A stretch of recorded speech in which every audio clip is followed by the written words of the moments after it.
Eu que agradeço a oportunidade de a gente olhar para estes seres maravilhosos que são as abelhas e vamos olhar eles desse ponto de vista que está comentado ali, o ser abelha. E eles me chamaram a atenção há alguns anos, na década de 90, por meio de uma, sei lá, o fato de estar vivendo num lugar em Florianópolis que tinha uma área que me permitia um exercício da agricultura. E me encantava a ideia das abelhas, como me encanta hoje ainda, né? E da presença delas. E comentando com um apicultor que era ligado à época à comunidade de cristãos, ele disse: mas você não vai conseguir fazer isso porque, enfim, é uma tarefa muito grande, é uma tarefa complexa. Eu digo: mas o que será que tem de tão complicado nisso, né? E, enfim, aí a partir desse momento eu comecei a dar atenção e nesses anos entrou dentro de casa, nos anos que se seguiram, inclusive, né, um enxame que veio a viver no sótão da casa. Como eu disse, eu vivo em Florianópolis com a minha família. Atualmente, meus dois filhos, o mais velho vive em Fortaleza, o mais novo vive próximo da gente aqui. Temos três netos, três a minha eterna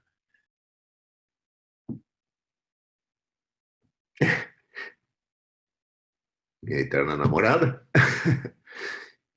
E essa entrada dessas abelhas no sótão foi muito marcante, porque elas passavam a entrar para dentro da casa, inclusive. Então, um pouco foi isso que fez essa provocação para a gente olhar para elas, né? Para que eu fosse olhar para elas um pouco mais de perto. Como você falou, eu faço parte da Associação de Agricultura Biodinâmica do Sul. Nós atuamos em Santa Catarina e no Rio Grande, e nós temos alguns projetos, assim, não há nenhum principal, mas atuamos com educação de adultos para agricultores e, eventualmente, apicultores que tenham interesse. Nós trabalhamos com certificação participativa, nós estamos registrados no Ministério e temos um contrato para certificação Demeter participativa dentro da ABDSul. Temos uma área de terras que tem uma história muito interessante, porque foi uma doação para a associação, para a ABDSul, ou seja, um grupo de apoiadores da ABDSul olhou para esse momento em que estávamos e disse: para onde vamos com isso, né? E aí doaram uma área de terras próximo daqui, onde a gente tem a prática de um CSA e faz a produção de semente, e mantemos um santuário de melíponas e um santuário de apícolas, né? De apicultura. E nesse trabalho, ao longo desses anos, depois que fundamos a BDSU em 2001, a gente conseguiu fazer com que a estrutura funcional da entidade ganhasse um pouco mais de espaço e um pouco mais de reconhecimento nacional através dessas intersecções aí entre a biodinâmica nacional, né? Hoje a ABDSul faz parte da Federação de Associações de Agricultura Biodinâmica, ou seja, nós mantemos uma conversa estreita entre a ABD e a ABDSul, anteriormente, e os outros movimentos que individualmente acontecem em alguns lugares, né? Em Fortaleza, uma época, no Ceará, houve o início de uma associação de agricultura biodinâmica do Nordeste, mas a coisa não avançou muito mais. Existem agricultores em outros lugares, na Bahia, em Minas, que têm uns trabalhos assim muito fortes também com agricultura biodinâmica.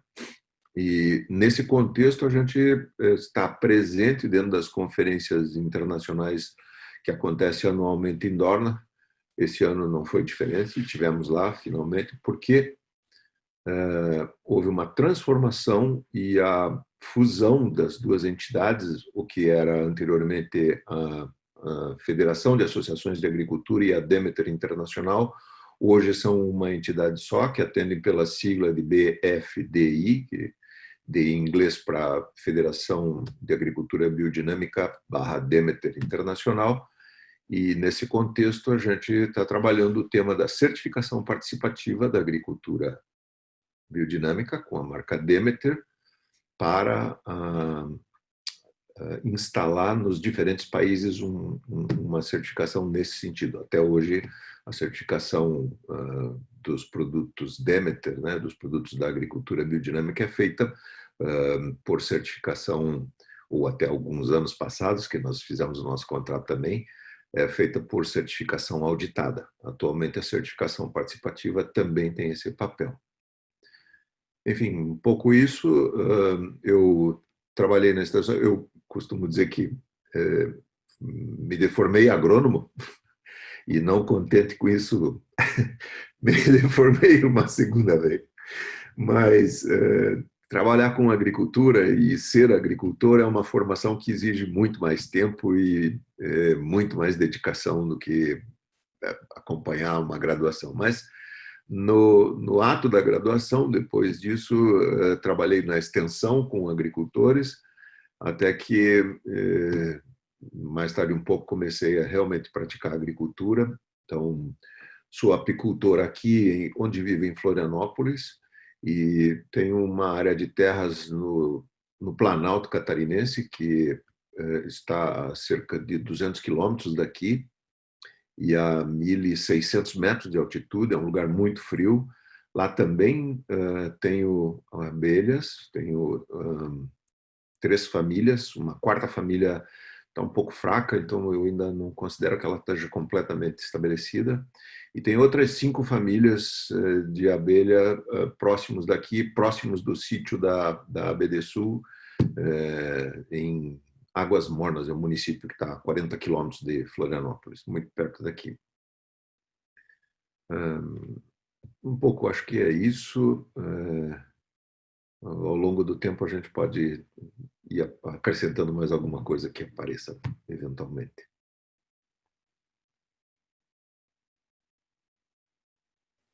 Obrigada, Nelson. Mas a gente já sabe, às 4 horas, a gente já pode começar a sua fala, viu? Fique bem à vontade. A gente vai fazer 1 hora de uma explanação.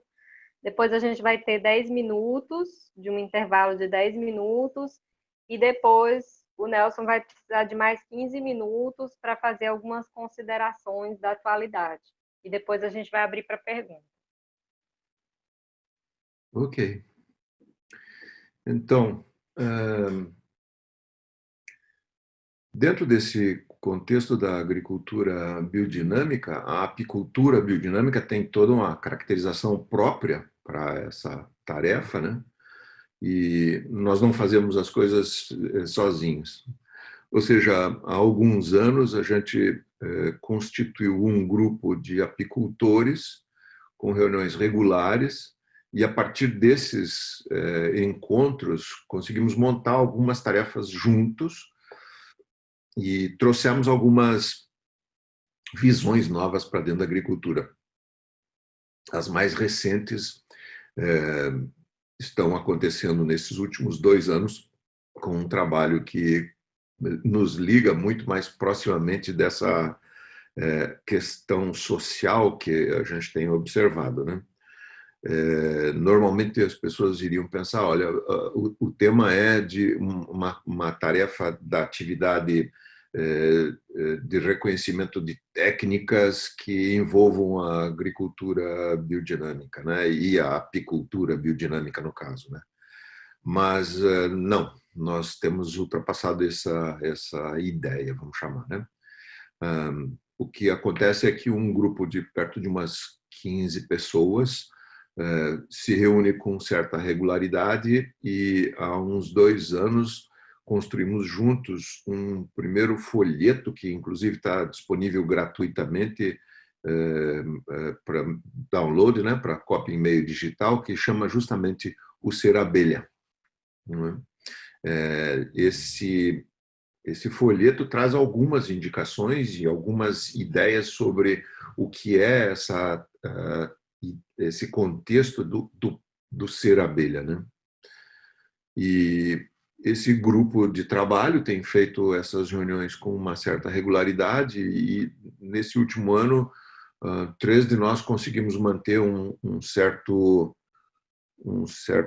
estudo que veio levando a nós para essas visões novas, né?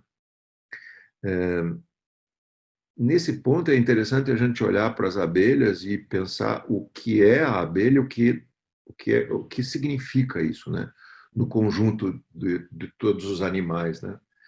Se nós pensarmos em leões, todos os leões são parecidos, leões e leoas, né? Tem mais ou menos a mesma característica, né? A abelha tem pelo menos 3 seres diferentes, né?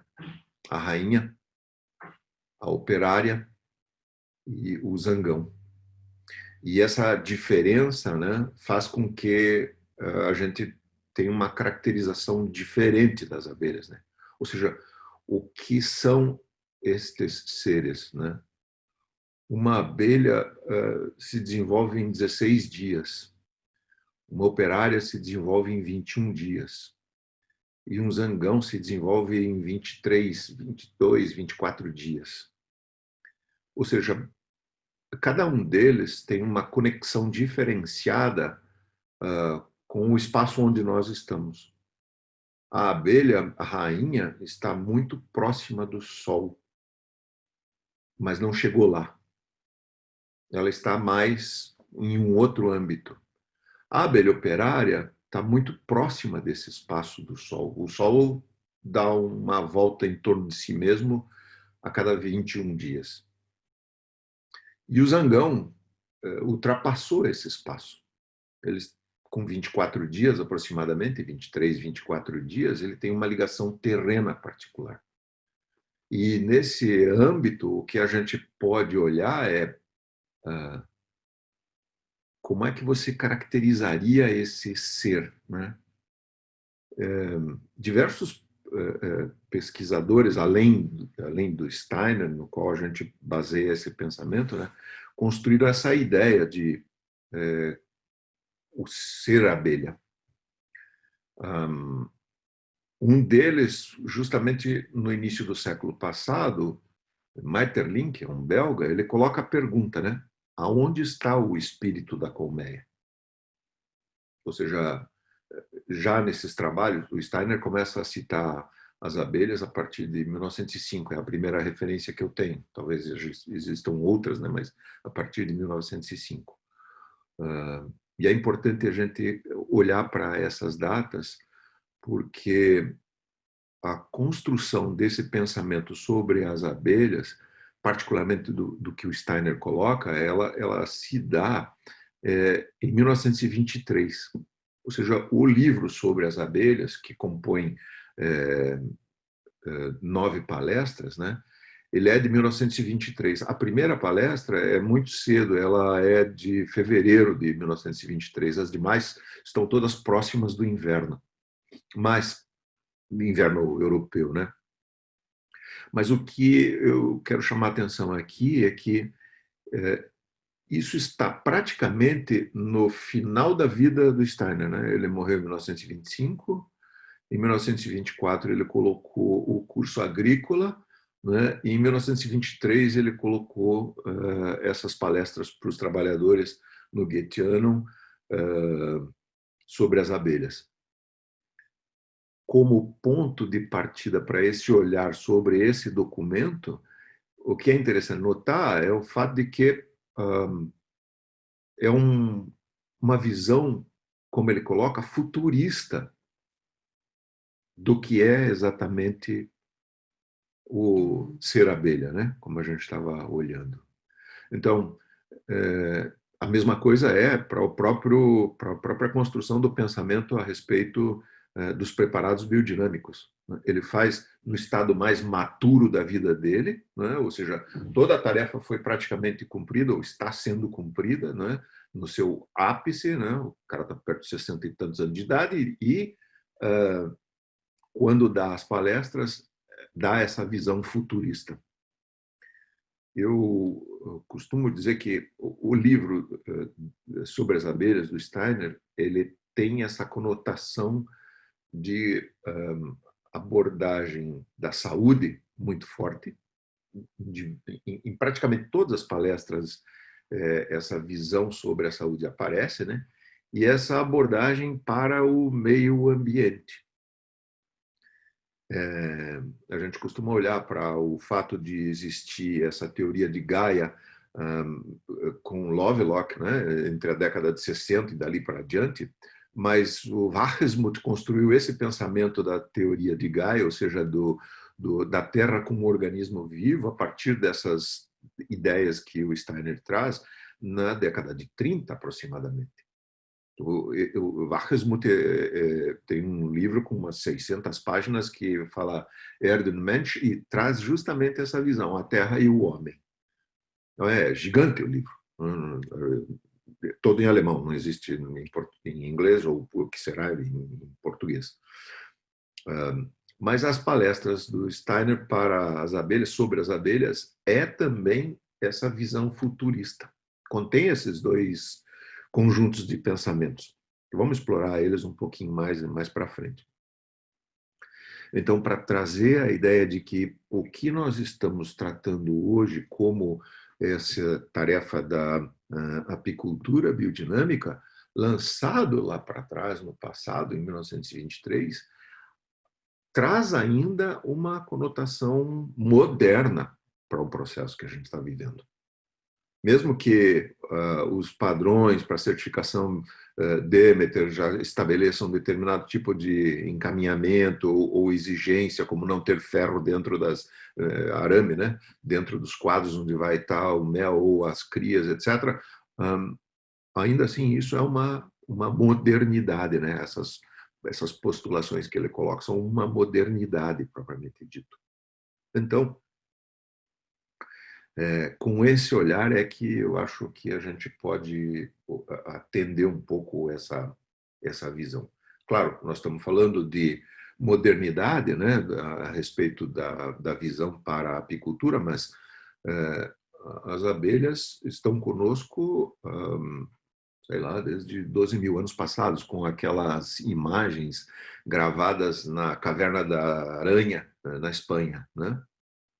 Ou seja, uma imagem na qual uma pessoa, um ser humano, está frente a uma colmeia num ponto elevado, né?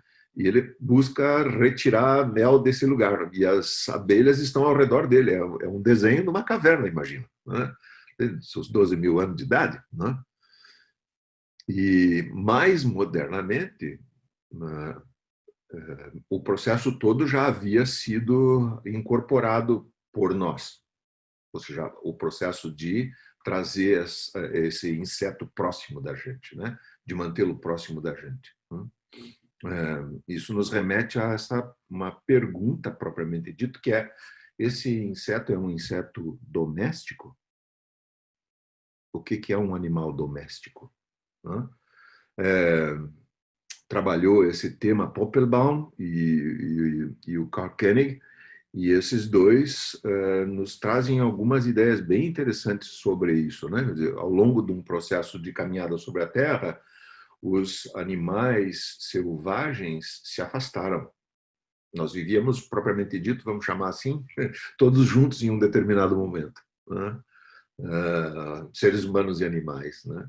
E eles foram se afastando, permaneceram conosco aqueles que são efetivamente os animais domésticos. Esses animais estão conosco. Mas a abelha é um animal doméstico? Ou seja, ela depende da gente para se manter, para sobreviver? Essa é a pergunta, né?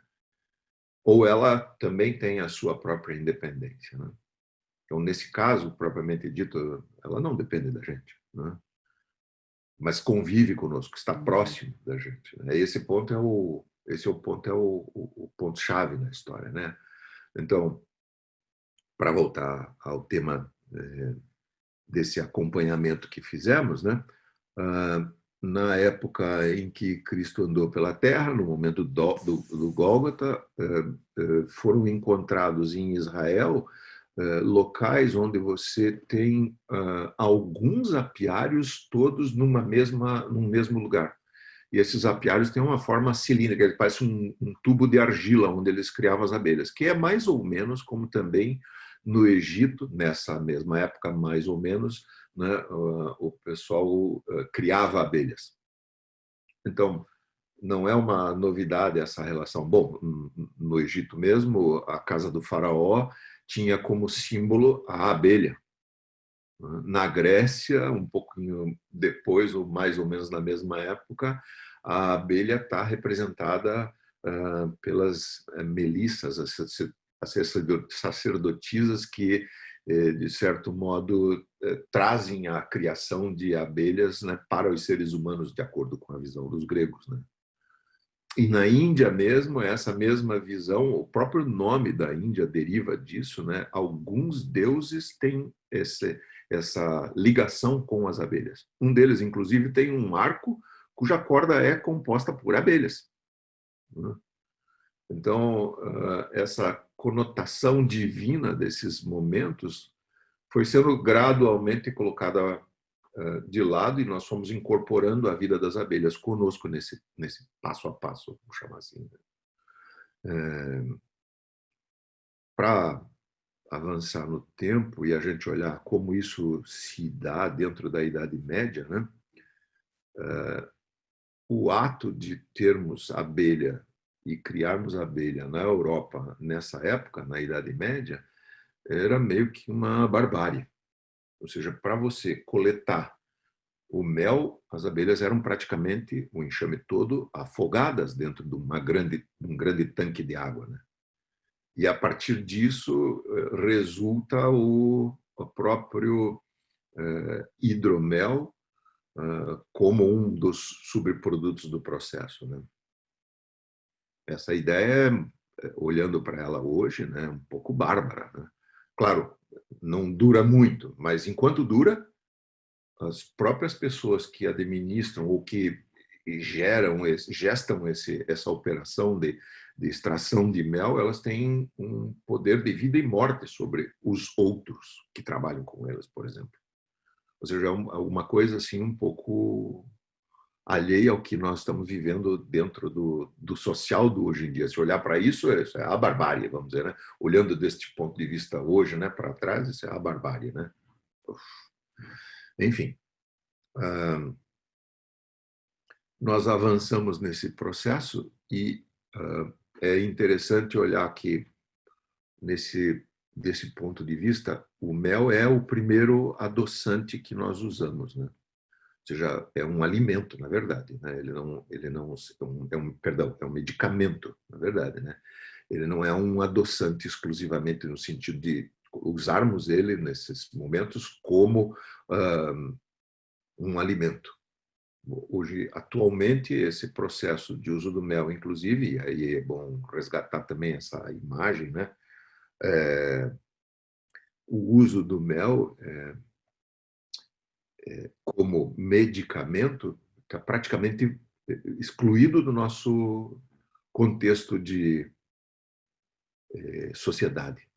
Nós temos ele muito mais como uma coisa que você consome como um alimento. Você põe ele no pão. Pão com manteiga e mel é o padrão, digamos, né?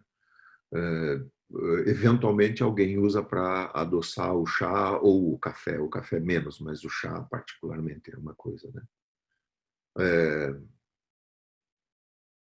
Isso leva nós a lembrar que o nosso estágio de consumo de alimento, no caso e no próprio processo vamos chamar, do adoçante, né?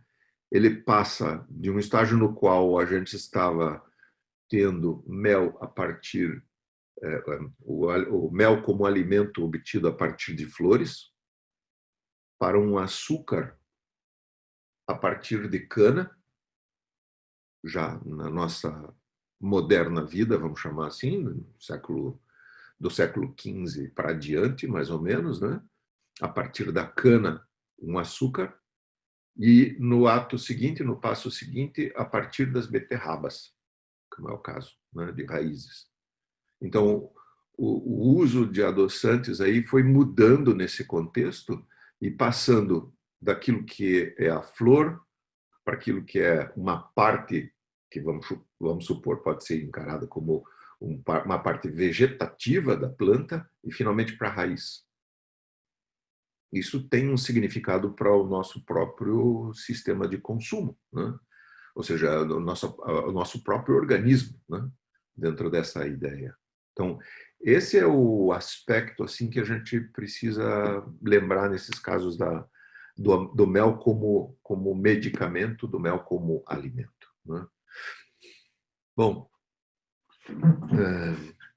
o atual estado, né, leva nós a olhar para essa condição das abelhas, né? E olhando para isso pensar, né? Como se dá essa evolução desse pensamento a respeito disso, né? Para pegarmos o que o Steiner coloca no livro dele, né? Ou por outra, as palestras feitas para os trabalhadores, né? A primeira abordagem, né? E aí retomando aquela ideia que nós estávamos falando antes sobre ser o documento, o livro sobre as abelhas, um documento que trata da saúde propriamente dito, né? E da questão de meio ambiente, é esse livro um lugar onde a gente, por primeira vez, começa a encontrar as falas que dizem respeito à relação que as abelhas, que nós mantemos com as abelhas.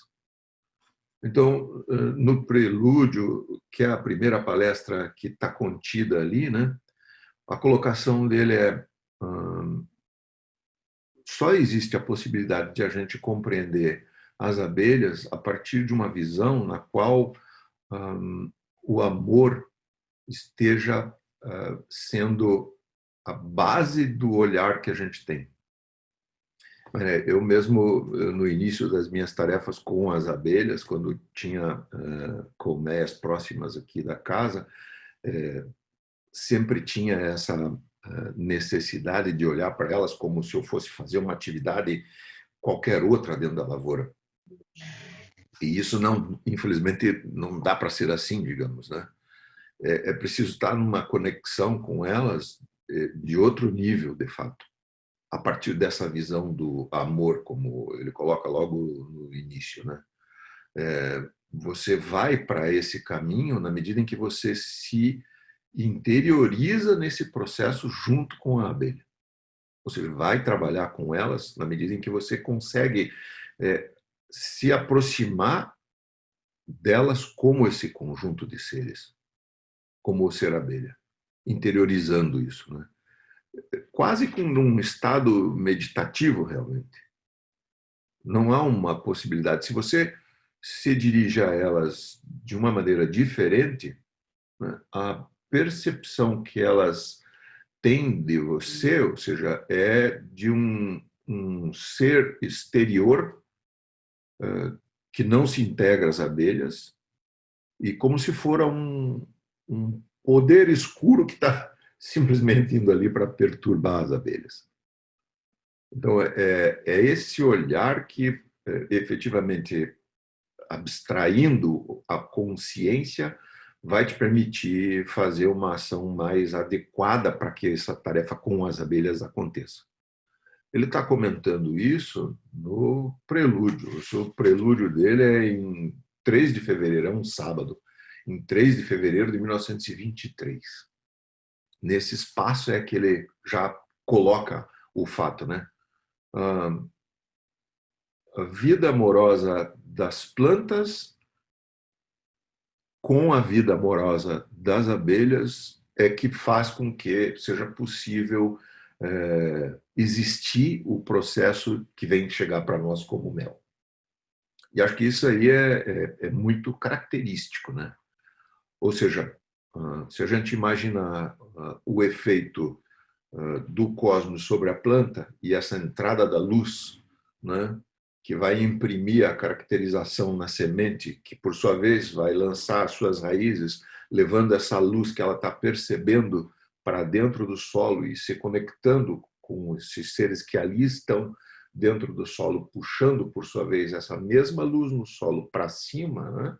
E levando isso para o conjunto de folhas. Nesse espaço das folhas é que se dá, propriamente dita, a concentração daquilo que vai ser levado para as flores e do que as abelhas vão efetivamente se utilizar. Ou seja, vamos olhar a planta, né, desse ponto de vista dessa relação terrena e cósmica, né, e perceber que o que está se expressando na flor é luz. A planta vai juntar os seus carboidratos na parte das folhas, vai concentrar todos os açúcares ali naquele espaço e vai levar para cima luz. Essa relação de fertilidade, né, de fertilização amorosa, traz para a flor, né, essa substância que vai se transformar em mel lá na frente.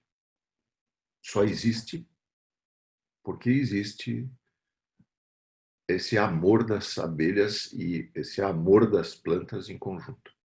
Se a gente abstrair um pouco e olhar para isso e pensar, bom, como é que é uma árvore sem folhas? Imagine se as plantas que estão cobrindo o planeta, digamos, não tivessem folhas.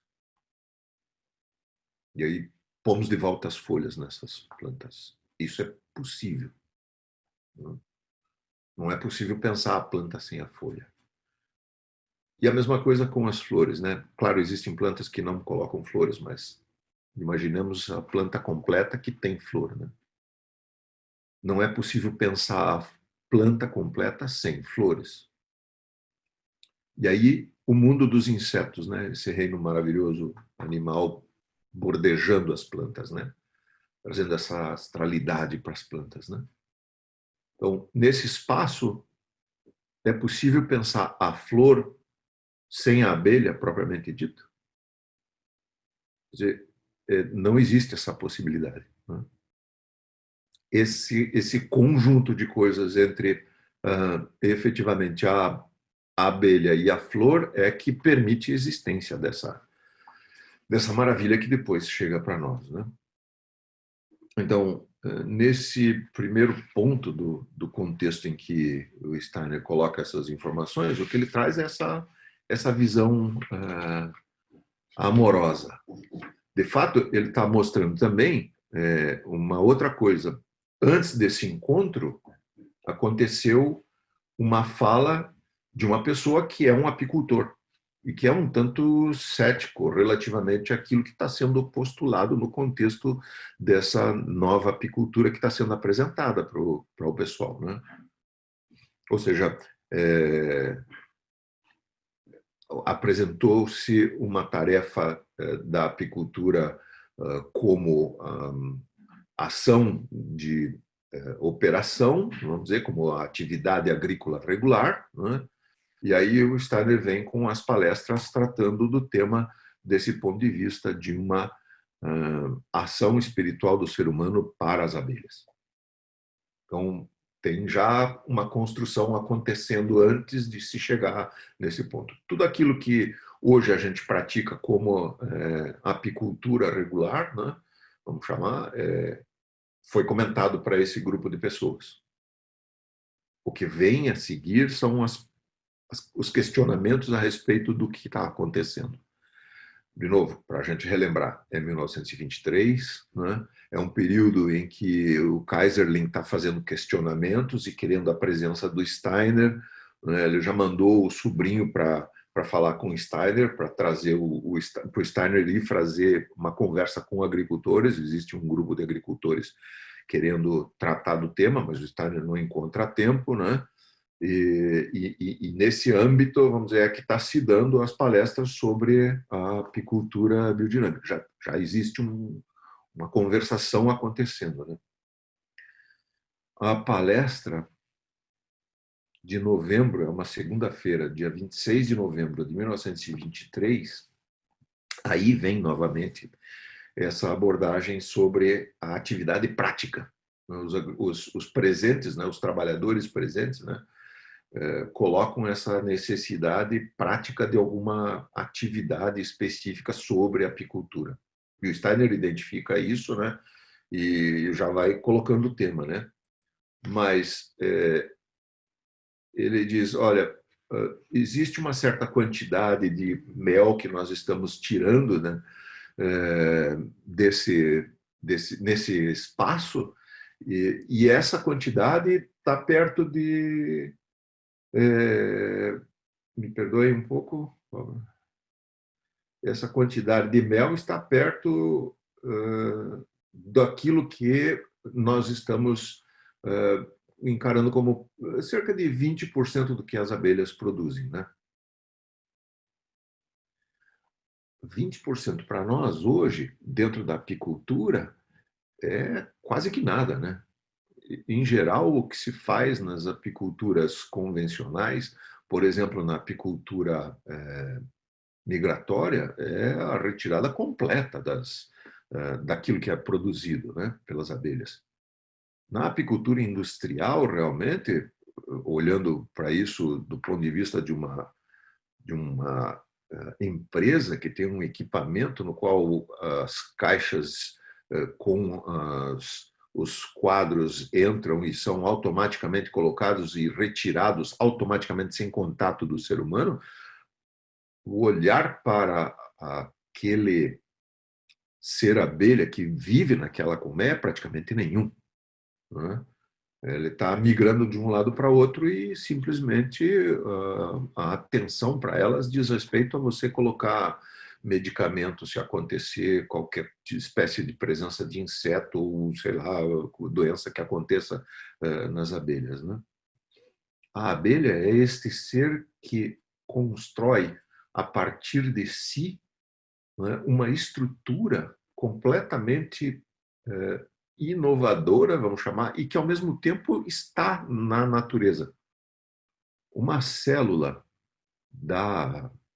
de cada um desses quadros tem um formato hexagonal e as pessoas costumam dizer, não, mas porque efetivamente isso aí é a forma mais correta que tem de aproveitar o espaço, mas a abelha nunca foi dito isso para ela, ela faz isso a partir da natureza.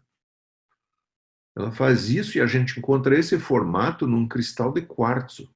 Então, uma célula construída a partir do seu próprio organismo, né, com o produto do seu próprio organismo, né, com aquilo que a natureza nos aporta, é aquilo que é o espaço de realização das abelhas, do ser abelha.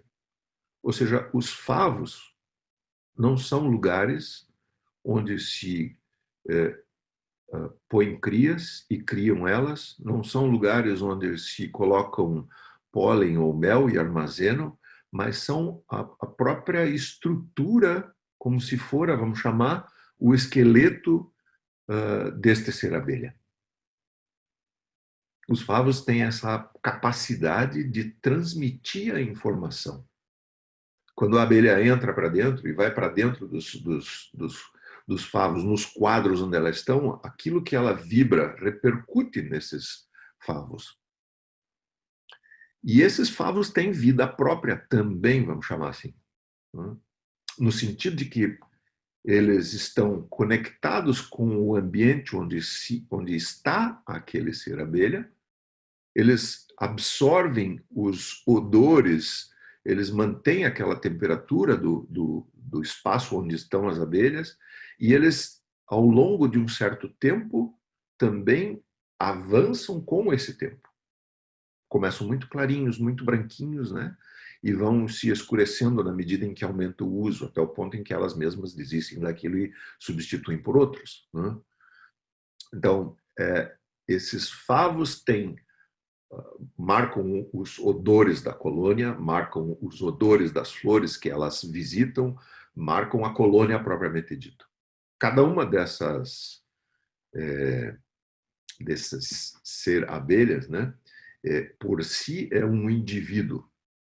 Contrariamente ao grupo de animais, eles não têm uma alma de grupo. Cada um deles é individualmente uma caracterização. Se você se dirigir a um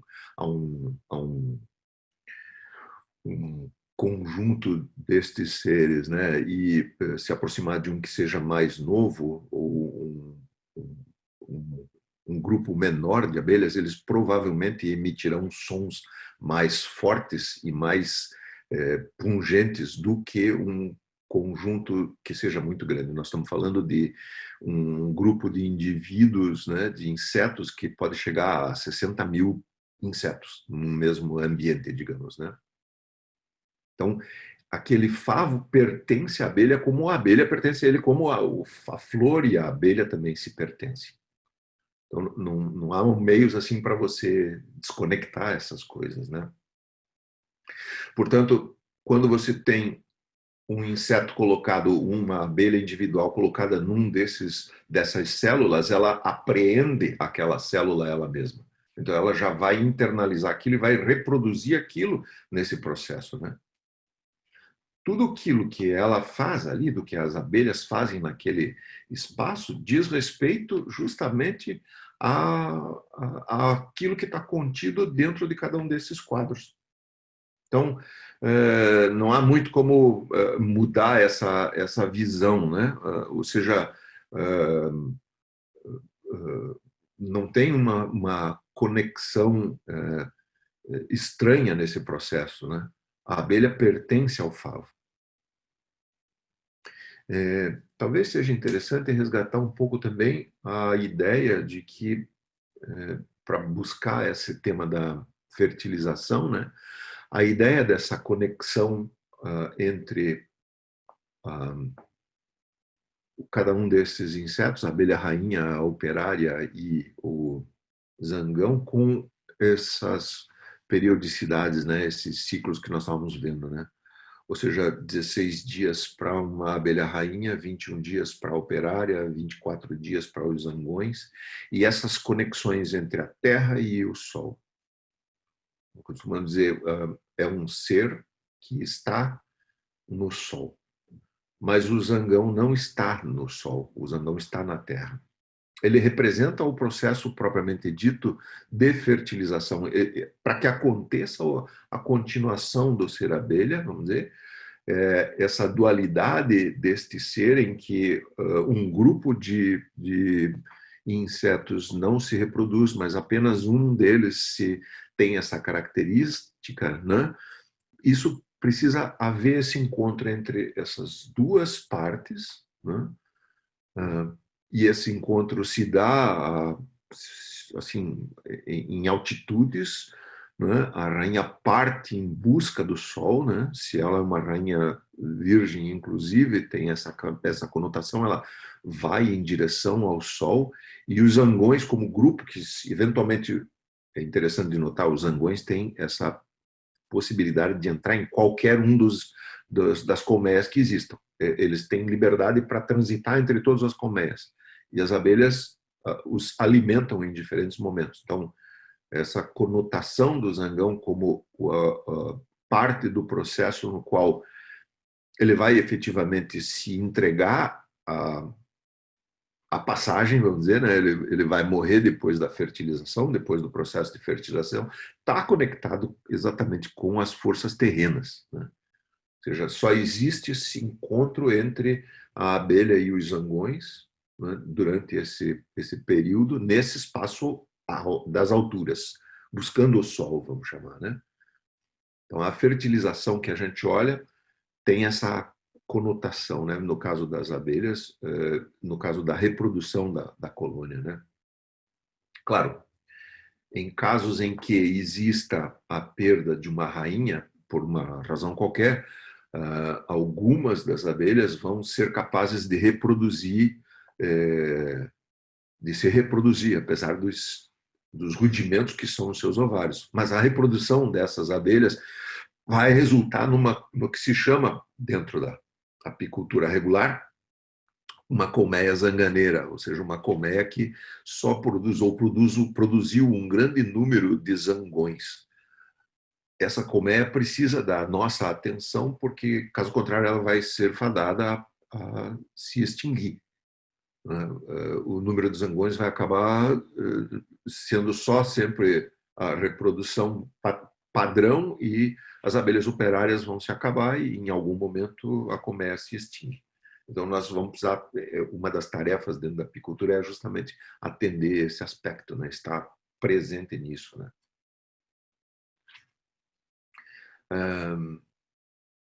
O que significa a emergência da abelha, né? Quando da abelha rainha, perdão, né? Quando a abelha rainha, que tem uma célula completamente diferente das outras, emerge, né?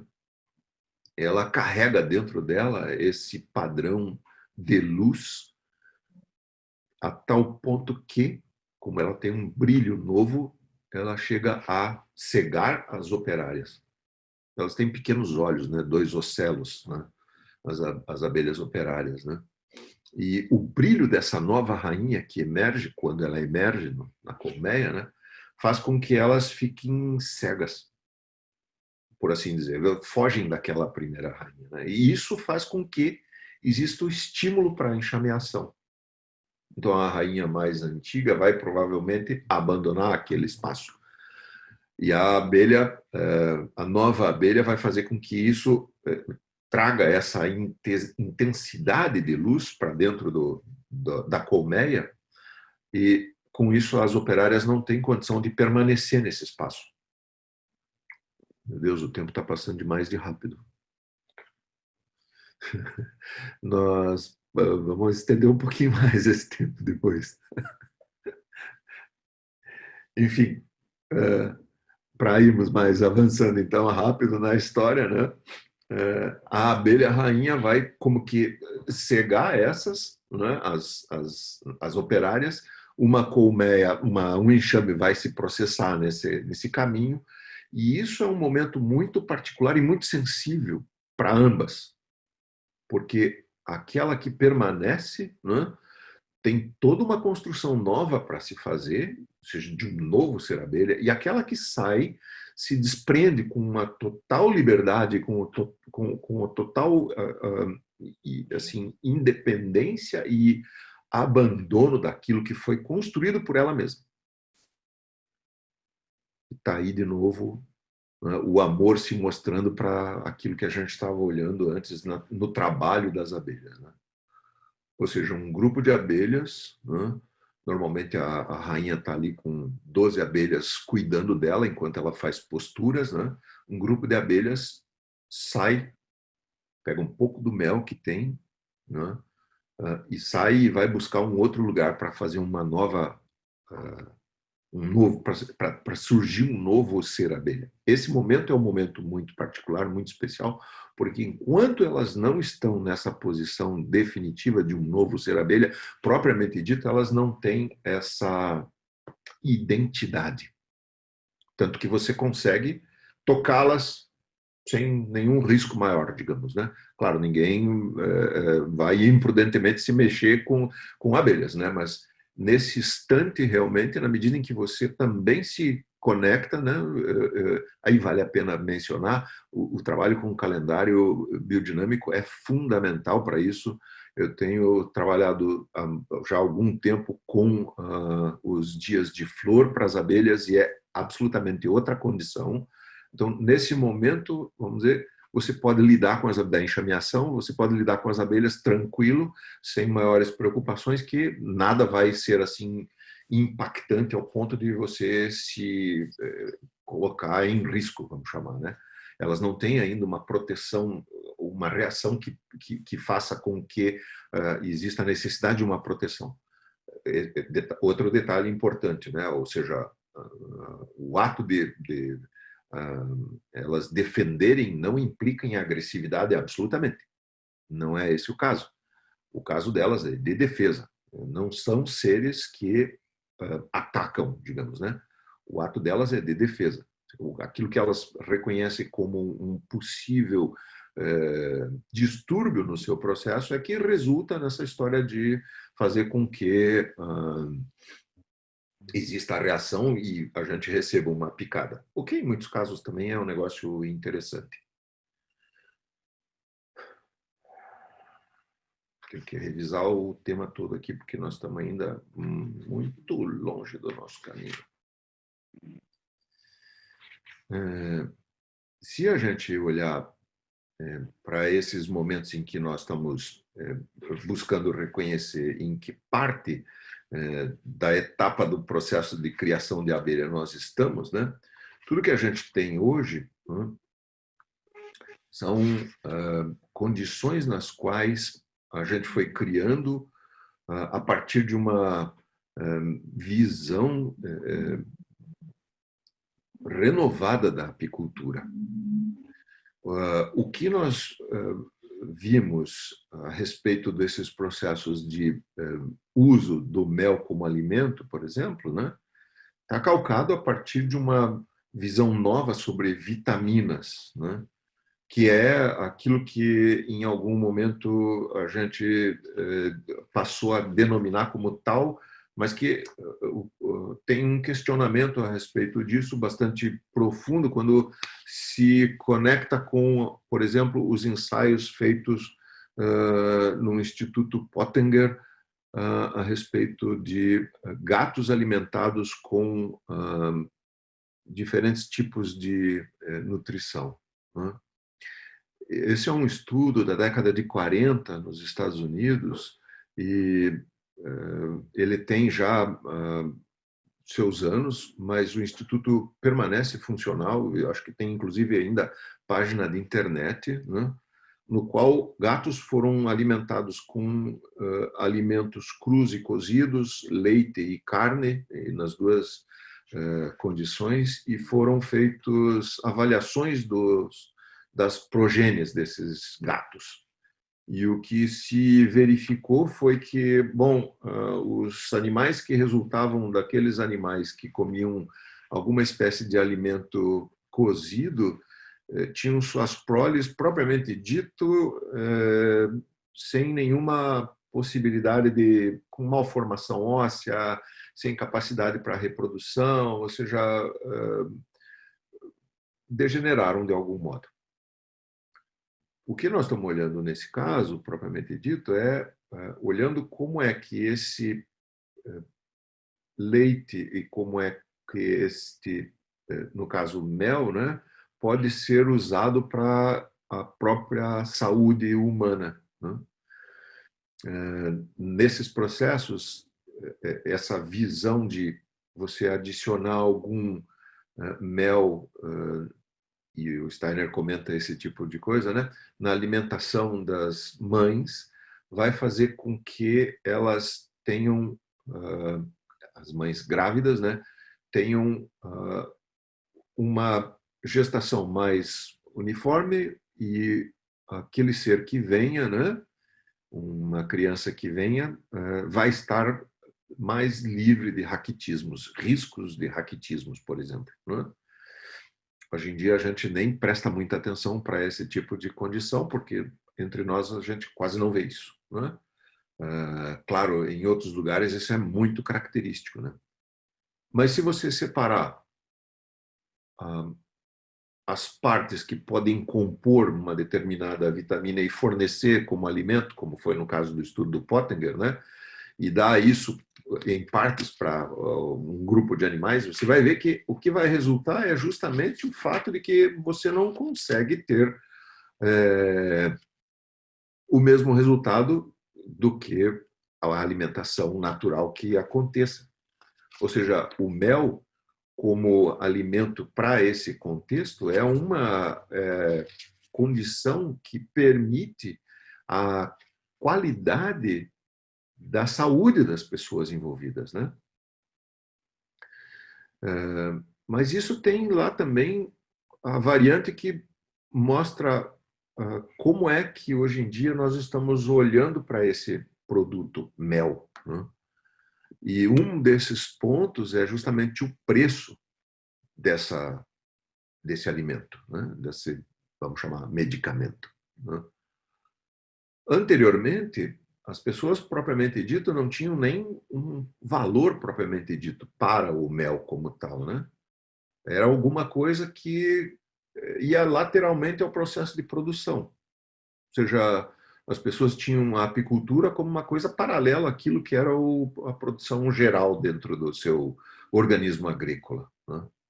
Hoje em dia, para que exista a apicultura, as estruturas mínimas requeridas, e isso a assistência técnica das Emateres no país vão dar como referência, né, são de que você precisa ter 500 unidades produtivas, pelo menos, né? Ou seja, 500 colmeias.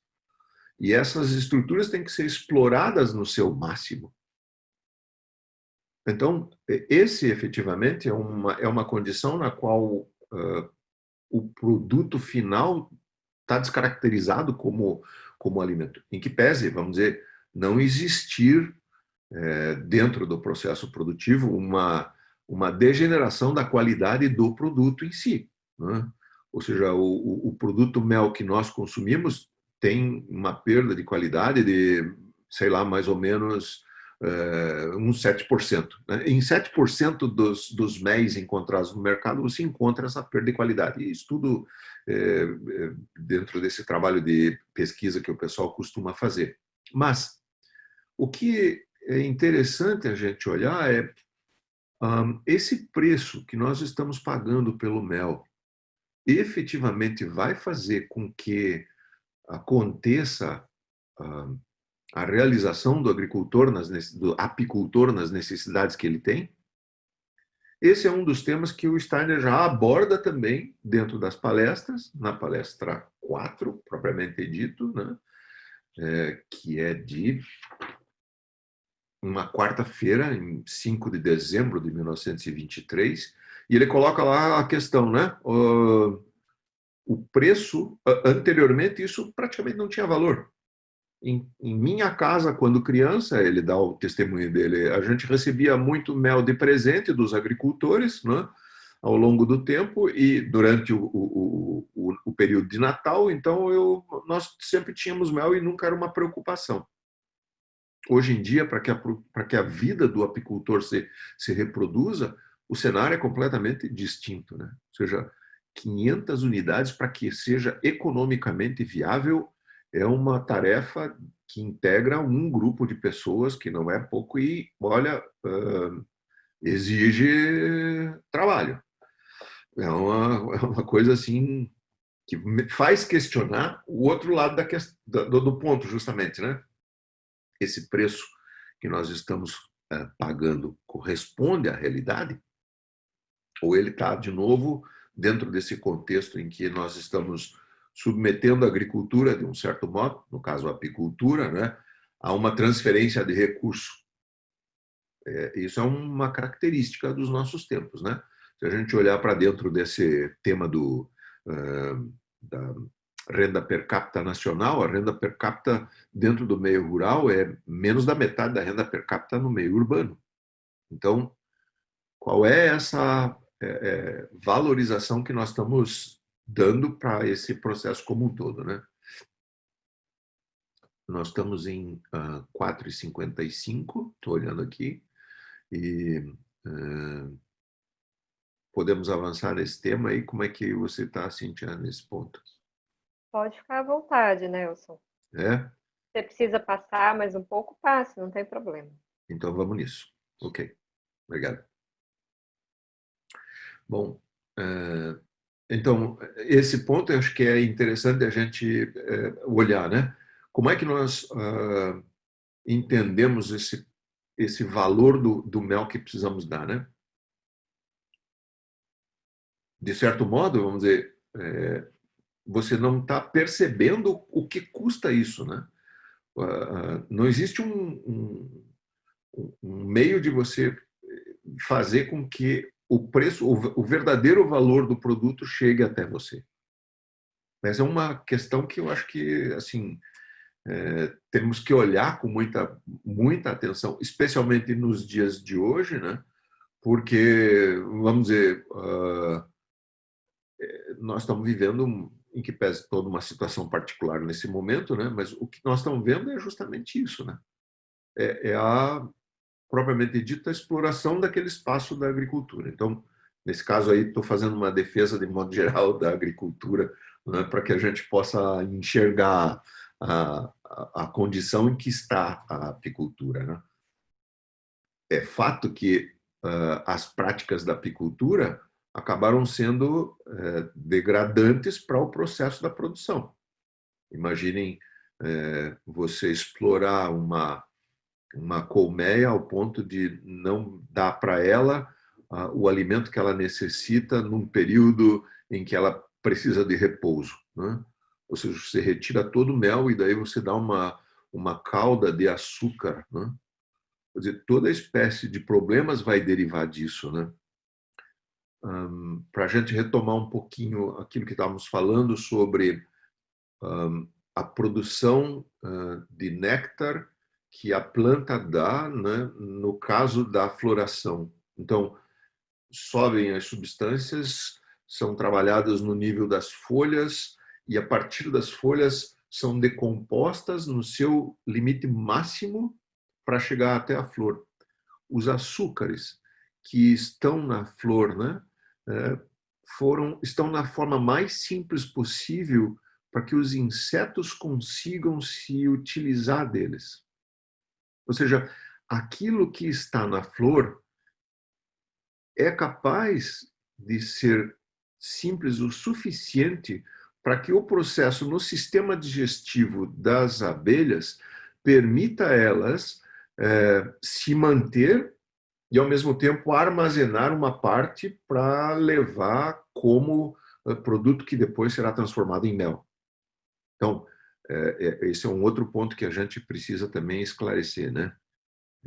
Não podemos perder o fio da meada, mas o que nós temos que olhar é a abelha não produz o mel a partir do seu vômito. Isso tem que ser eliminado como lógica desse processo, né? A abelha armazena o mel num estômago apropriado, chama estômago porque não tem outro nome, né? Mas câmara do mel dentro da abelha, vamos chamar assim, né? Para que ela depois, ao retornar para a colmeia, consiga colocá-lo à disposição das outras abelhas, né, juntas, e elas vão, com essas enzimas e outras substâncias que são colocadas no néctar, a partir dali desidratá-lo e aí então produzir o mel. Mas o que a gente olha nesse caso, né, é essa qualidade do que nós estamos tratando, né? Ou seja, num processo de você fazer a exploração do mel, de uma determinada colmeia completa com essa industrialização, a qualidade desse produto se perdeu. Não é mais aquele mel que serve como medicamento para o nosso dia a dia, seja para a criança, seja para o adulto, né? Ou seja, uma criança se alimenta de leite até uma certa idade. A partir dali, nós não temos mais a necessidade de termos leite, propriamente dito, como seres humanos, né? Mas no processo de envelhecimento, certas forças vão nos deixar e o mel nos ajuda a manter uma certa estrutura nisso, né?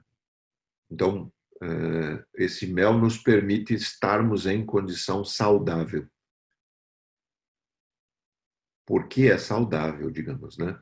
Agora, aquilo que a planta produz como néctar e que as abelhas recolhem entra para elas na composição mais simples possível dos açúcares.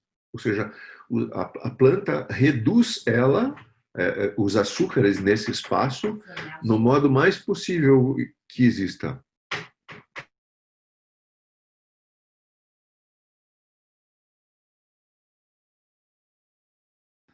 Me perdoe. Então, o que acontece nesse espaço, né?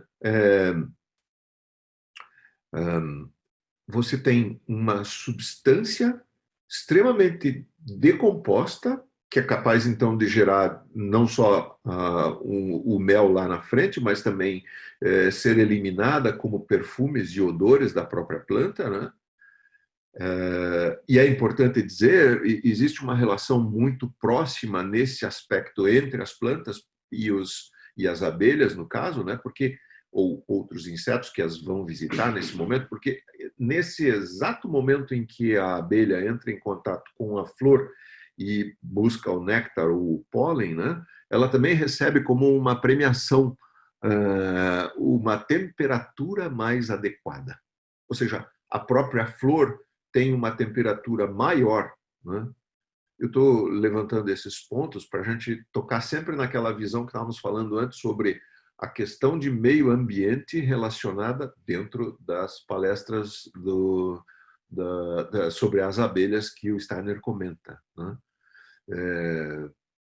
Existe, e isso é uma comprovação recente, né? Existe estudos mostrando que as flores têm essa temperatura mais elevada. Vocês imaginem, uma colmeia está com temperatura que varia mais ou menos entre 30 e 35 graus, né? Dependendo da época do ano, dependendo da quantidade de novos, de jovens que vão começar a ser criados ou que estão em criação, ou do estado de maturação da própria colmeia, né?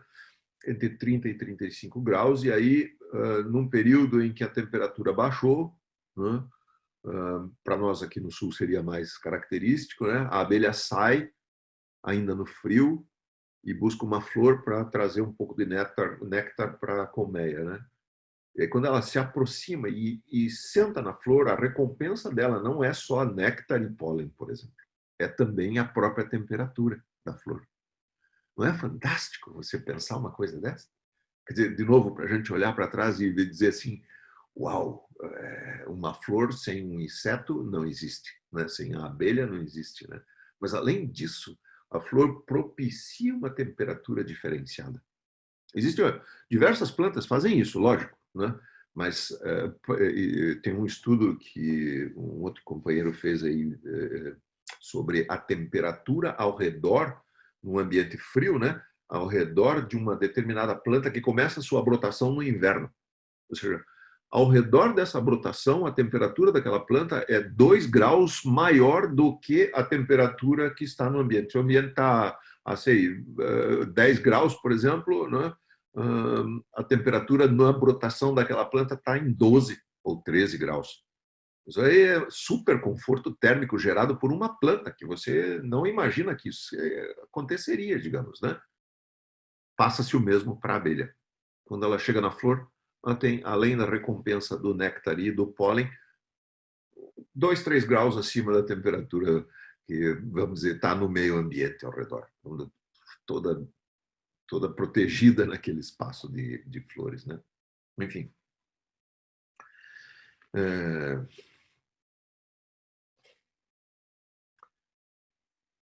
O ponto dessa questão, para voltar no preço, né?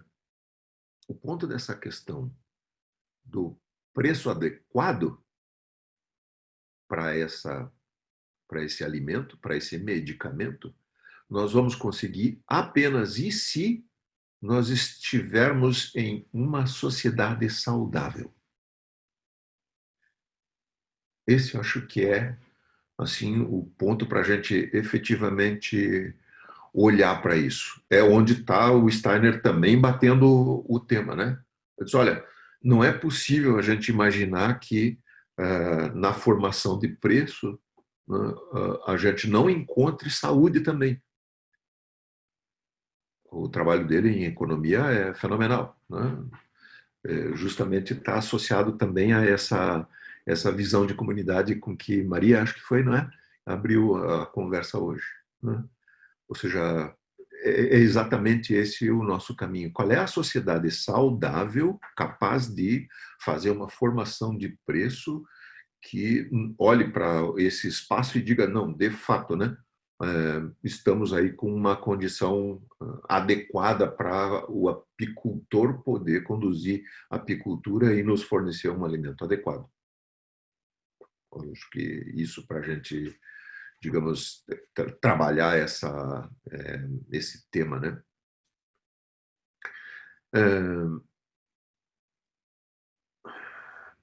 Ainda dentro desse contexto de saúde, né, o que a gente de passagem comentou, né, essa condição do mel nos ajudar no processo de envelhecimento é uma das coisas características, né?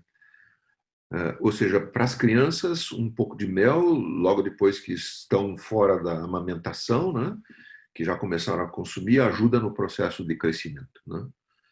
Não tanto quanto o leite ajuda no processo de crescimento, lógico, né? Mas para os adultos, na fase adulta, o uso do mel como um medicamento é muito interessante, especialmente nessas questões relativas à esclerose, né? Ou seja, vai haver deposição dentro do organismo humano ao longo desse processo de envelhecimento, né? Alguma coisa vai se dar para ficar se acumulando, sei lá, nas juntas, né? Mas a partir do uso do mel como medicamento, essas forças que requerem, né, que vão se perdendo no envelhecimento, que requerem o uso do mel, começam a ser, digamos, de um certo modo, abastecidas ou controladas por isso, né? Então, usar mel no processo de saúde durante o envelhecimento é uma coisa que traz para nós uma condição melhor para o processo de envelhecimento, né? Nós vamos avançando nisso e tomando o mel não como uma comida que você coloca no pão, mas como alguma coisa que você toma como medicamento realmente, né?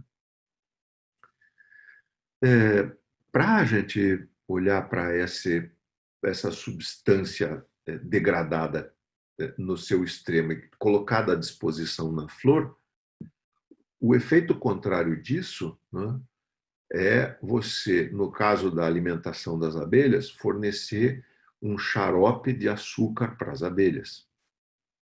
Ou seja, é uma das práticas dentro da apicultura convencional, né? E que afeta diretamente o desenvolvimento da própria abelha.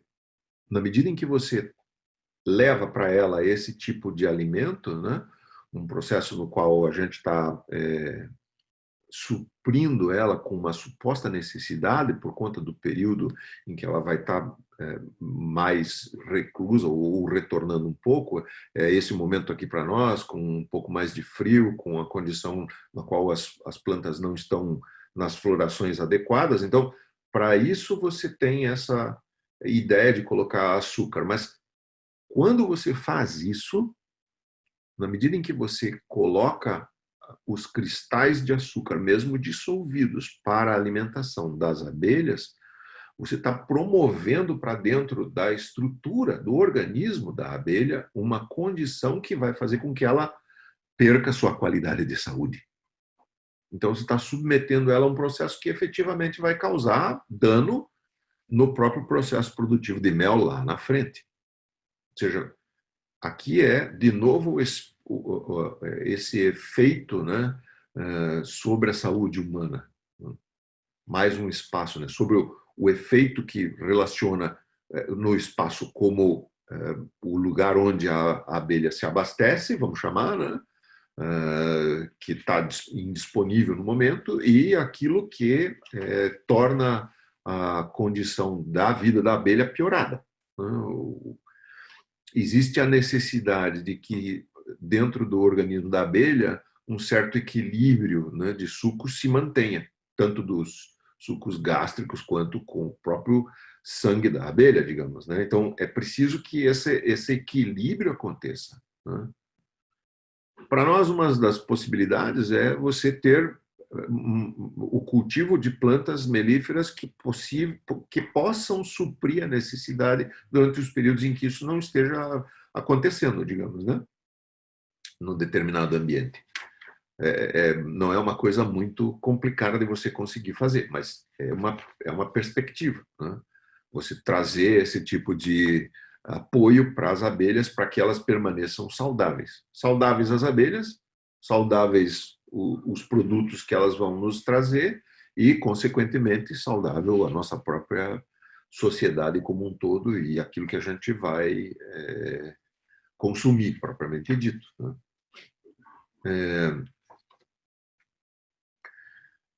Na consequência desse trabalho, né, a gente tem essa possibilidade da participação da abelha no mundo floral, né, e dessa fertilização, né, que traz para nós a ideia de como que esse trabalho das forças terrenas e do Sol atuam nessa consequência da continuação da vida das abelhas, né? Ou seja, nós estamos como seres, né, tratando de olhar para esse conjunto de abelhas que estão olhando para nós nesse processo, né, sobre como uma medicação poderia trazer alguma espécie de cuidado para as abelhas e para nós mesmos, né? Ou seja, no nosso caso, quando nós estamos com imunidade baixa, o mel nos ajuda a trazer essa condição bem próximo da gente, né?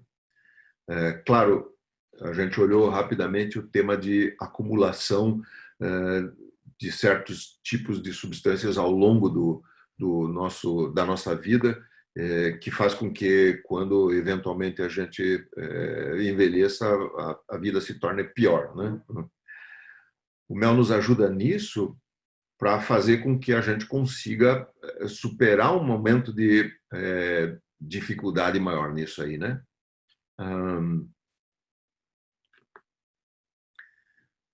Se essa condição de inadequação para as abelhas permanece, todo o conjunto vai estar numa condição de saúde piorado, né? O conjunto de seres, né? O ser abelha, né? Propriamente dito, né? Não apenas uma abelha vai estar doente, o ser abelha como um todo, todas as partes que compõem essa colmeia, né? A nossa intenção de olhar para isso é como tratar essa condição em que elas estão, né, de modo a fazer com que elas retomem a qualidade da vida que elas estão, né, que elas precisam ter, né? E eu acho que esse aspecto é aquilo que leva hoje, nos tempos atuais, a diversos movimentos novos que estão acontecendo, e um dos quais a gente mesmo também faz, né, de olharmos para o que é o santuário das abelhas. Se você perceber um enxame, né, o enxame tendo saído de um determinado espaço e estando em uma árvore, por exemplo, não estando assentado em algum lugar, ele forma uma curva catenária. Faz parte do processo de saúde do enxame formar essa curva. A curva catenária é como aquele, mais ou menos, um formato de um U, né? Um pouco mais estendido, né? Ou seja, o enxame todo se pendura num determinado galho e ali ele tem uma harmonia, né? Nessa curva catenária, né? É uma senoide invertida, vamos chamar, né? Uma curva de seno colocada na posição invertida. Essa é a condição natural para a saúde da abelha. Por outro lado, nós, como seres humanos, ainda dependemos dessa condição na qual a gente vive numa, digamos, caixa, né? As nossas casas, vamos dizer, são meio que quadradas, vamos chamar, né? Mas uma abelha, um conjunto de abelhas, quando se estabelece em algum lugar, ele forma essa curva catenária. Hoje em dia, nós usamos como local para abrigar as abelhas uma caixa quadrada. Ela faz ali a vida dela, mas aquilo não é saudável, propriamente dito, né? Aquilo é um conceito que a gente fez com que trouxesse para ela uma coisa que facilitasse a nossa vida, como trabalhadores das abelhas, vamos chamar, né? Nós não estamos sendo cuidadores de abelha, que é a lógica desse processo, né? Existem diversas pessoas contribuíram para essa construção da caixa quadrada para abrigar colmeias, né? Tem um polonês no século XIX que fez essa tarefa também, e o mais famoso, que é esse Langstroth, que é um sujeito nos Estados Unidos, mas também tem o Abade Varé, que faz também uma caixa quadrada. Todas essas soluções, se a gente olhar para elas, vem cá, uma abelha escolheria viver numa caixa quadrada? Né? Ou ela prefere ter um ambiente em que, vamos dizer, ela consiga construir exatamente o favo naquele formato que ela quer? Para pegar aquilo que eu estava comentando antes, né? Quando elas entraram aqui no sótão de casa, o sótão é uma parede dupla de madeira, né? Dos dois lados. Elas fizeram colmeias ao longo da parede dupla, né? Por dentro da parede dupla, com, sei lá, 1 metro e meio de comprimento. Haviam favos que se estendiam de até 1 metro e meio de comprimento nesse espaço. Foi uma coisa muito impressionante. Eu fui obrigado a removê-las, coloquei numa, infelizmente, caixa, né, para daí levar para lá. Mas, para retomar o tema do cuidado com as abelhas para a saúde das abelhas, né, a gente passou a adotar algumas construções diferentes. Planejamos e fizemos, olhando para esse formato da catenária e olhando para também essa razão de ouro, né? A construção do que nós chamamos apioca. Anteriormente, o que se Professor utilizava... Nelson, Oi? só um minutinho. Sim. São 17, E são 18. 5h19. Isso. O senhor acha que mais alguns minutinhos para a gente fazer um intervalo de 10 minutos? Talvez a gente possa, em seguida, eu quero só fechar a ideia dessas novas propostas de colmeias, e aí, na segunda parte, a gente trata do tema da a saúde social. Pode ser? Tá bem, tá bem. Obrigado. Não me demora muito mais. Mas então, diversos apicultores começaram a desenvolver e a recuperar, inclusive, a ideia dos cestos de palha. No caso que a gente fez aqui, foi a apioca, deve estar por internet alguma coisa, apesar de que a gente não resgatou isso, né? Mas a apioca foi uma denominação de um dos colegas que estava aqui, um rapaz ainda estudante da agricultura, que olhando para aquilo, nós precisamos dar um nome para esse negócio. Era uma estrutura de bambu recoberta com adobe, com barro, estuque, propriamente dito, né? E aí ele disse, não, isso aqui é uma apioca, isso aqui é uma oca de abelhas, né? Ou seja, foi bem construída o próprio nome. Mas o contexto é um no qual você tem uma estrutura de bambu, essa estrutura tem folhas secas que têm certa durabilidade presas a ela, né? E por cima disso você coloca a mistura do adobe, que é o pau a pique dito, né? Vamos chamar assim, que é argila, um pouco do cactus que deixa se fermentar por um certo tempo, esterco de vaca, e eventualmente você pode colocar cinza ou alguma outra coisa que seja um material que faça essa agregação. Na verdade, o cactus já faz isso, né? Já faz essa agregação. Você mistura essa argila e faz o estuque, recobre esse espaço e tem aí uma casa pensada para atender as abelhas. Em outros lugares, diversos tipos de construções são feitas parecidas com essa. Troncos são escavados e tapados, por exemplo. Ou seja, você tem um tronco de árvore com uma altura mais ou menos de 1 metro, tem um diâmetro talvez de 30 a 40 centímetros, né? Você escava dentro dele um espaço de 25 ou 35 centímetros e ali dentro acomoda abelhas, né? Ou seja, permite que elas se acomodem. Claro, tapa, faz um furo para elas entrarem, né? Instala, bota um perfume de própolis dentro desse espaço e elas naturalmente vão buscar esse lugar e vão entrar dentro desse lugar. Quando eu comecei, inclusive, que comecei com caixas também quadradas, infelizmente, foi simplesmente colocar as caixas num determinado lugar do próprio sítio e elas entraram sem nem pedir licença, como diz, né? Vieram por conta própria.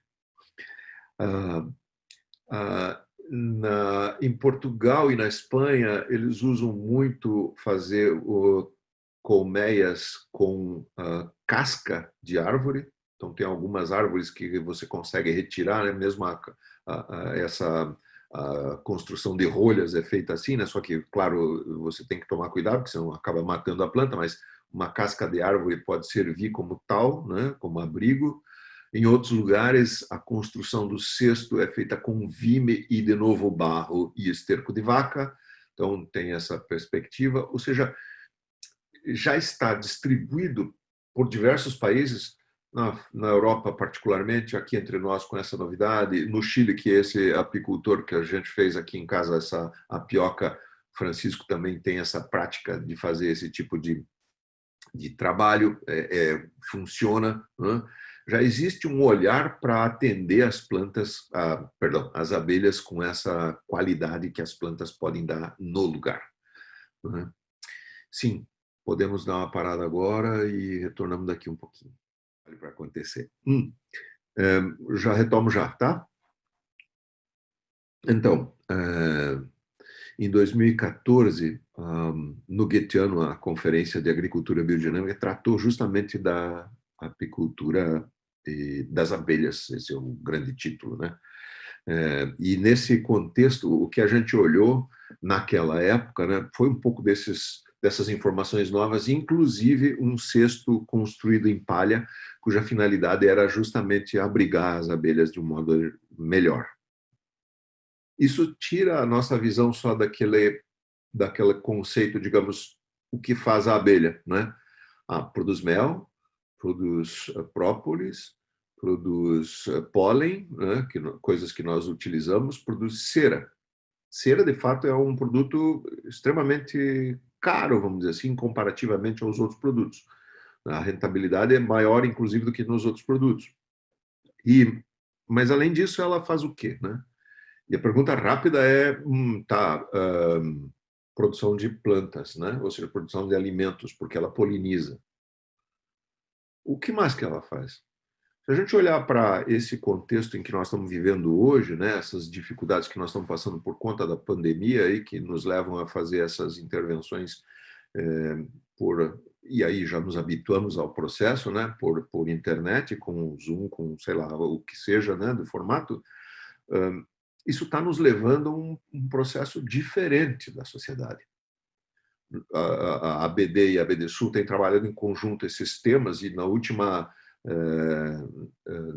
mês a gente fez justamente quando a pandemia se tornou uma coisa muito mais caracterizada, a gente fez um comunicado conjunto dizendo a situação como nós estamos vendo, né? Para dentro da agricultura, no primeiro momento da pandemia declarada no país, houve um aumento de consumo de alimentos. As pessoas foram se abastecer, digamos, ficaram com medo de ficar sem comida, né? Não é mais uma verdade, porque dentro da agricultura nós não paramos de trabalhar. O que as abelhas nos deram como ensinamento para esse processo, né? Como a gente pode olhar? Trabalho, para quem tem, é um bem fantástico, alguma coisa imensurável. As pessoas não têm emprego, né? Não estão trabalhando, elas estão fora do mercado de trabalho. Milhões de brasileiros, nós somos 200 e tantos milhões, ou seja, milhões de brasileiros estão desempregados. Entre 13 e 14 milhões desistiram de procurar por emprego, inclusive, né? Então, ter trabalho é uma das coisas, né? E o trabalho das abelhas é muito interessante. O Steiner comenta, né? No avançar do processo, a qualidade da nossa vida retomará, na medida em que nós entendamos o trabalho como um processo no qual para o qual a gente vive. Dentro das colmeias, isso é muito característico. Dentro do ser abelha, isso é propriamente dito o modelo, né? Mas não é só isso, né? Na medida em que o olhar para o trabalho se dá, né, a nossa saúde melhora do mesmo modo em que a gente consegue entender a ação social que o trabalho resulta para nós, né? A forma como isso se dá no âmbito social. Um artista fez um trabalho muito interessante, Joseph Beuys, e ele fez um trabalho muito interessante a partir dessa visão das abelhas, do trabalho das abelhas, né? Como elas são abnegadas, como elas se dedicam a isso, como essa parte da fertilização está conectada apenas com um daqueles seres, né? E os zangões, né? Então, a partir desses conceitos todos, ele construiu a ideia da escultura social. Existem, inclusive, trabalhos de pesquisa no Brasil a respeito disso. Existe saúde na medida em que nós consigamos exercitar individualmente a nossa cidadania, a nossa democracia. E ele postula, né, esse Joseph Beuys, ele postula, você é um artista, cada um de nós. Se a gente olhar para a arte, de modo geral, né, no passado, era uma coisa muito da elite. Né? Naquela discussão sobre a ética na sociedade, existe um momento em que nós estamos, né, fotografando, tem uma pintura feita do novo, a partir desse contrato social, do novo homem, que é o burguês, e a mulher dele. Estão os dois numa atividade de pesar e contar moedas. E eles estão retratados ali. Essa condição é a qual... Putz, eu esqueci de desconectar o som ali. Essa condição é aquela em que a arte está como que em uma elite. E o Beuys coloca isso na década de 70 e 80, ele diz o contrário, né? Ele diz, olha, a arte está em cada um. A arte é do indivíduo, é de cada pessoa que está nesse processo. E acho que esse é o aspecto justamente que vai trazer para nós esse olhar de saúde, vamos chamar, né? Ou seja, um processo no qual nós consigamos ter liberdade para exercer essa arte. Hoje, se a gente olhar, né, o espaço onde a gente está, nós não estamos com essa liberdade toda, né? Se a gente se aperceber realmente com essa restrição de saída, né, que é um tanto quanto precisa ser imposta, por um lado tem uma necessidade, por outro lado está se tornando um problema, né? Essa restrição de saída não nos dá condição de saúde.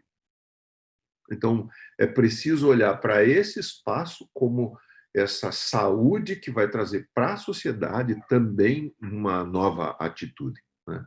É nesse aspecto que eu queria abordar o tema da saúde social, digamos, né? Como é que o trabalho traz essa condição para nós. A nossa saúde é afetada na medida em que nós temos trabalho. Se nós não temos trabalho, entramos num processo de depressão e aí por diante, né?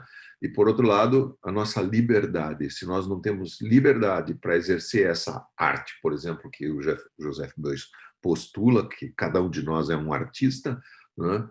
Como é que nós vamos seremos capazes de conduzir a sociedade, né?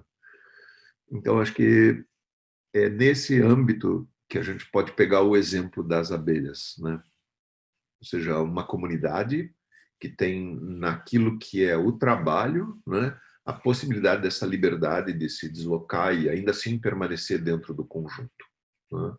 Eu vou como uma abelha até uma flor, mas enquanto eu estou lá naquela flor, eu permaneço sendo abelha e sendo o ser abelha. Eu não me destaco, o meu conjunto ainda está me levando para aquele lugar.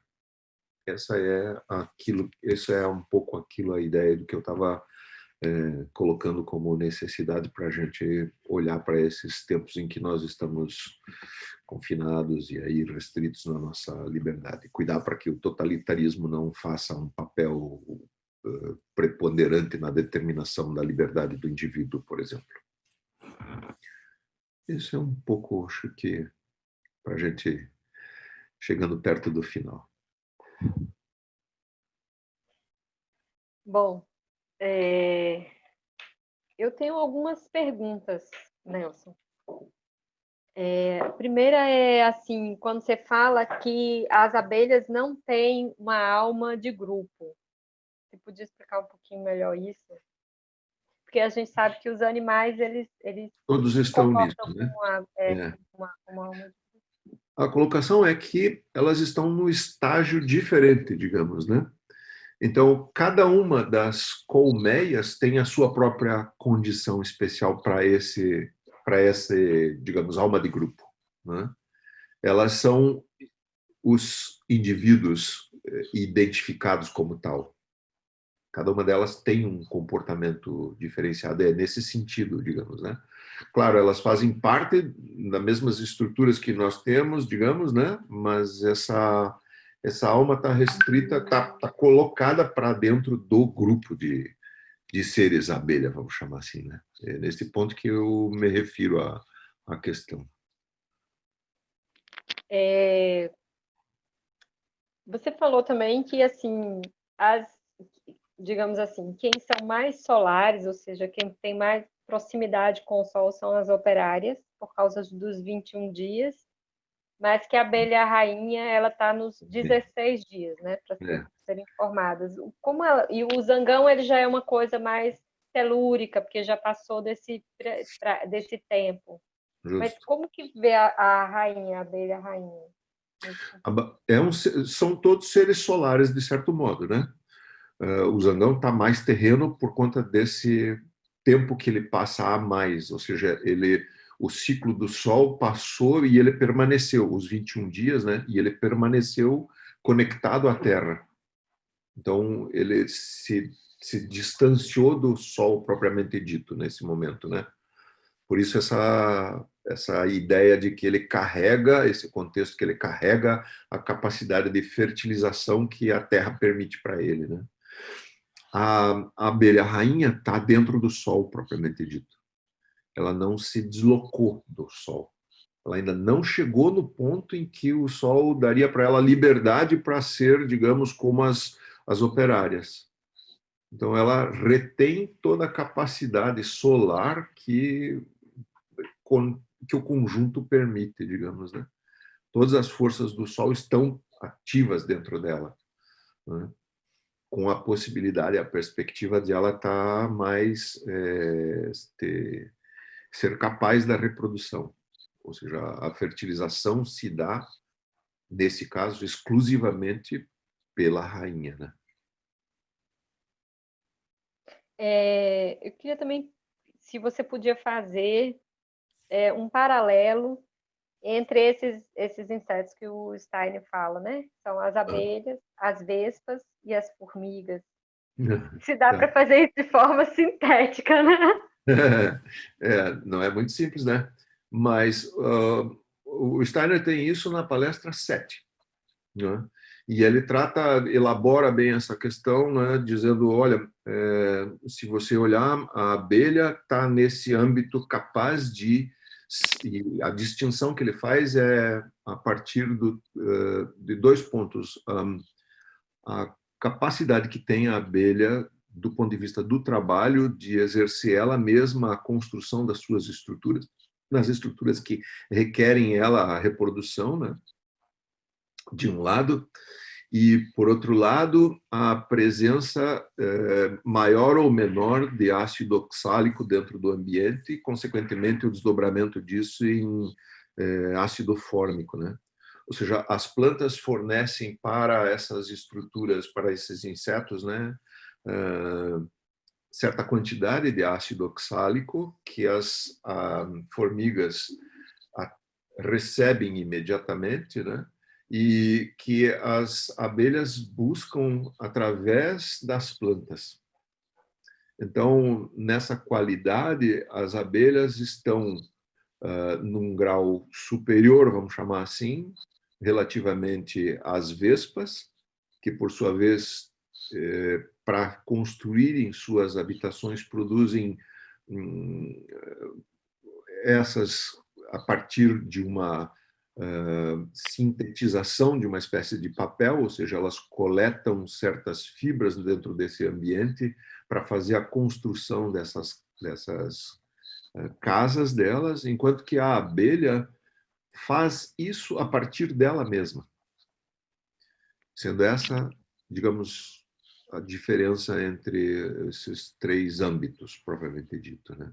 Ele desdobra esse pensamento depois nessa questão relativamente ao ácido oxálico, a concentração, né, e a capacidade que temos nós mesmos como seres humanos de, ao recebermos certa quantidade de ácido oxálico, transformá-lo em ácido fórmico, que é o que nos ajuda nesse equilíbrio interior, vamos chamar, né? Mais ou menos isso, acho.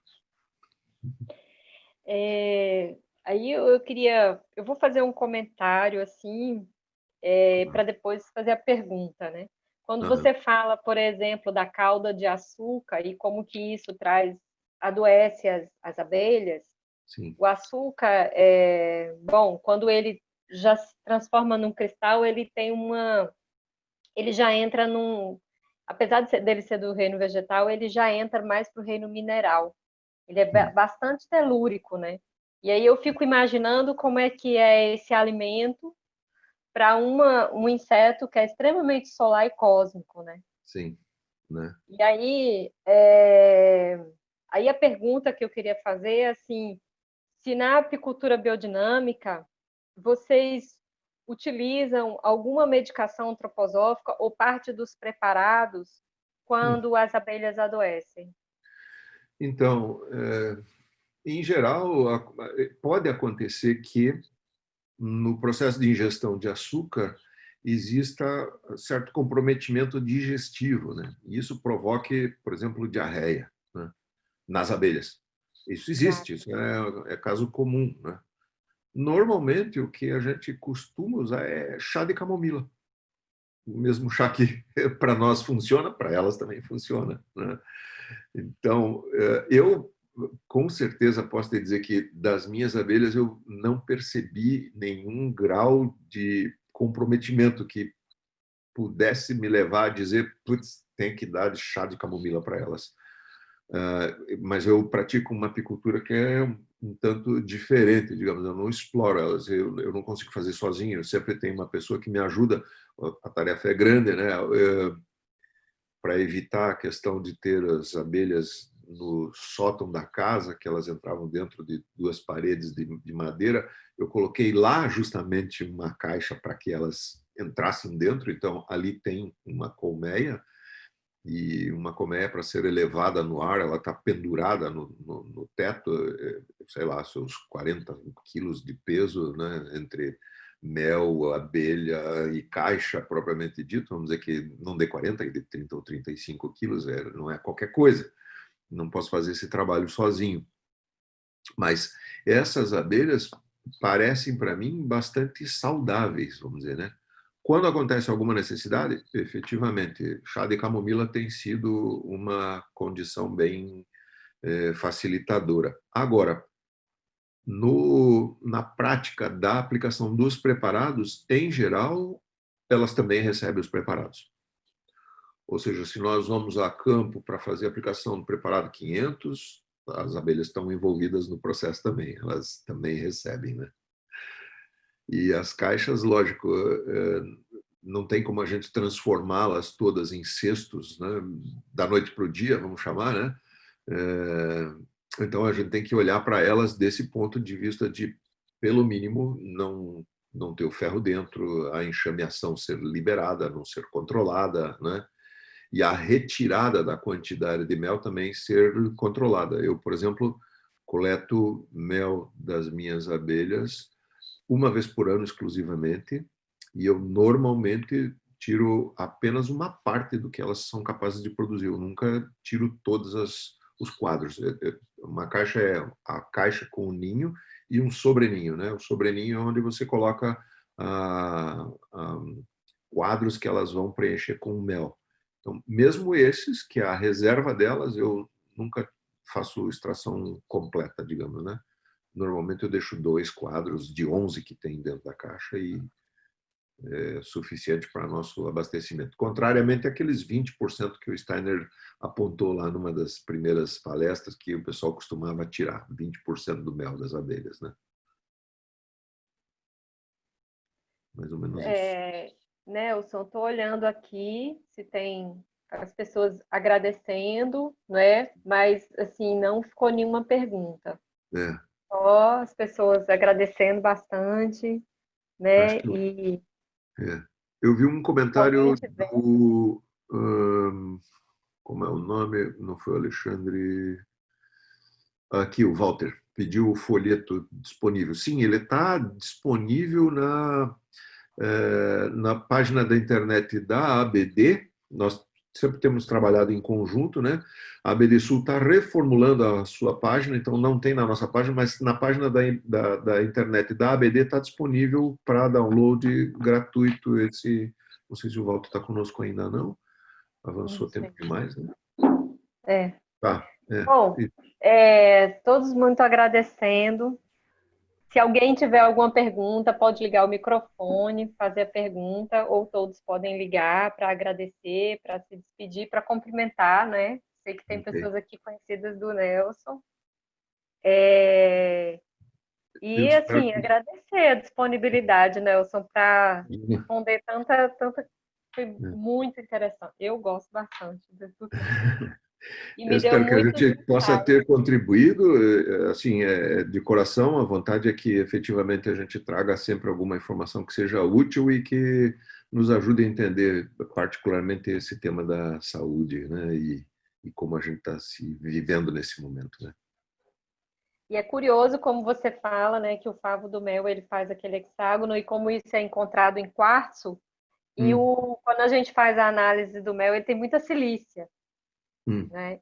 E como isso assim é bem importante no processo de crescimento e desenvolvimento das crianças, a silícia. Bom, mas aí já é outro tema que depois a gente pode conversar hum. mais.